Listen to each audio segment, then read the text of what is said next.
బెత్లెహేములో జన్మించే సమయం వచ్చినప్పుడు అదేమిటో ఆ రోజు ఉన్నటువంటి పాపిష్టి లోకం యేసయ్య జన్మించడానికి కూడా చోటు ఇవ్వలేదు.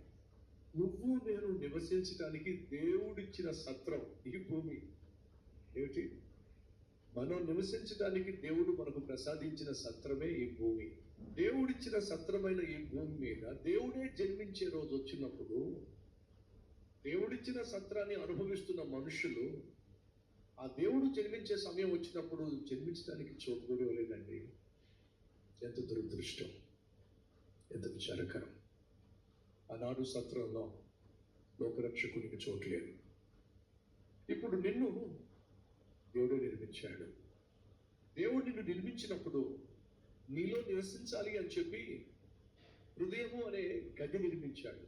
మీకు తెలుసా అండి, ఇది దేవాలయం. ఎవరికి దేవాలయం చెప్పండి?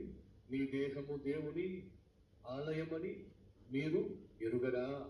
అనగా మీ దేహము దేవుని ఆలయం.